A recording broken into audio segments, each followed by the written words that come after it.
Waduk Pusong Lok Semawe sebagai masyarakat nelayan mendengut melaksanakan aktivitas sebagai biasa.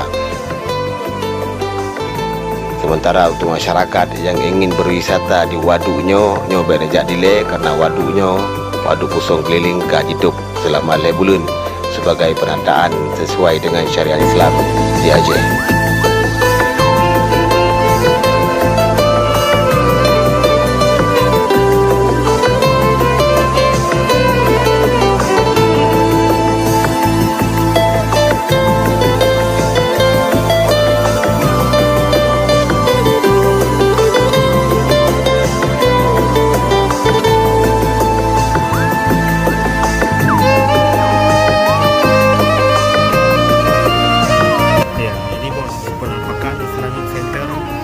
Dari waduk keliling di Lok Semawe, Provinsi Lok Semawe.